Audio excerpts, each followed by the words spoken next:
Hello, I'm Noopur Raje. I'm the director of the Center for Multiple Myeloma at the Massachusetts General Hospital in Boston, Massachusetts. What I was hoping to discuss today was CAR T cells, cellular therapies for multiple myeloma, and specifically focus on what it is that we can do to make CAR T cells curative.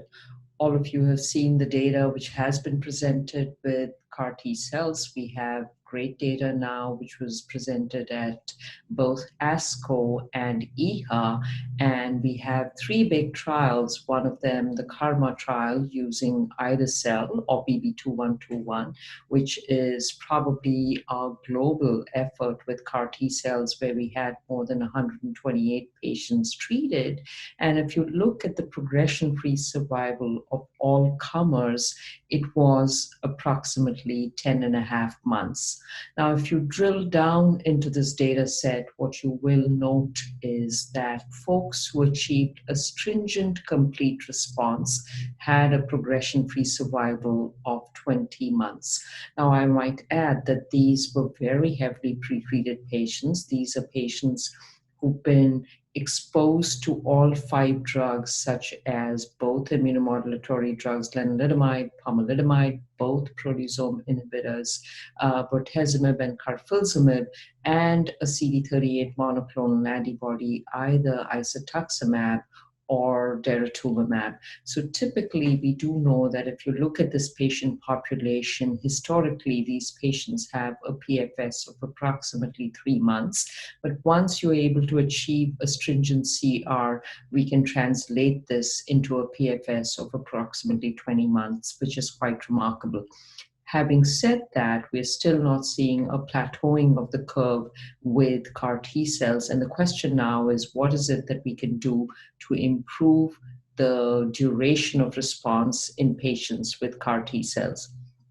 There are several different things that are being done already today. A few of them include, we are trying to optimize the cellular therapy product, so the drug product, for example.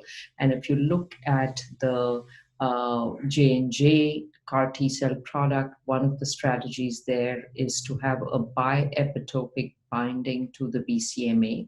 The hope there is, with this epitopic binding, you're going to get a tighter binding to the tumor cell and a greater killing. And we'll have to wait and see whether this translates into a longer duration of response. There have been patients treated on this, and at least the preliminary data looks quite robust and quite good. There are other strategies which are being used, like the JCAR drug product, wherein the starting product started with equal numbers of CD4 and CD8 cells. So if you have that as a starting point for your drug product, will you make a difference in what happens to the outcome?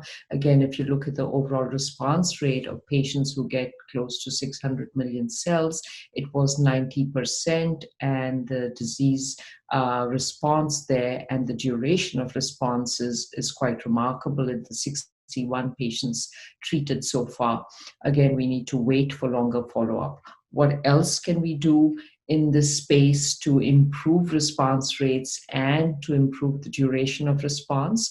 Well, we know that if we have a memory T cell phenotype, those T cells are going to persist longer, and with longer persistence, you're going to have a better duration of response. So to that end, we have now BB21217, and what's happening here is using the CAR T cell drug product, exposing this drug product ex vivo to BB007, which is a PI3 kinase inhibitor, and by doing so, increasing the memory T cell phenotype of this drug product. With this now, our hope is again that you're going to have more persistence of those CAR T cells, and with that persistence, you're going to have an improvement in duration of response.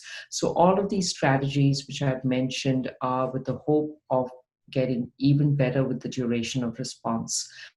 Ongoing trials are occurring wherein we've moved CAR T cells earlier on in the course of treatment.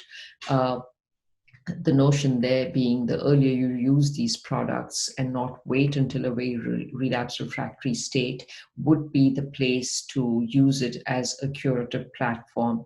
The other things we are also looking into are other approaches, such as off-the-shelf CAR T cells, so allogeneic CAR T cells, followed by autologous CAR T cells, and using the so-called armored CAR T cells, so that as of right now, we only have BCMA targeting drug products, but the hope is that in the future, we're going to have dual targeting CAR T cells so that we target not just BCMA, but BCMA and certain other cytokines such as BAFF or APRIL in the context of multiple myeloma. So a lot of interesting things which are ongoing. We're also looking at T cell fitness in multiple myeloma patients, and the hope is that over the next 3 to 4 years, we'll have a better understanding of the mechanisms of persistence and resistance.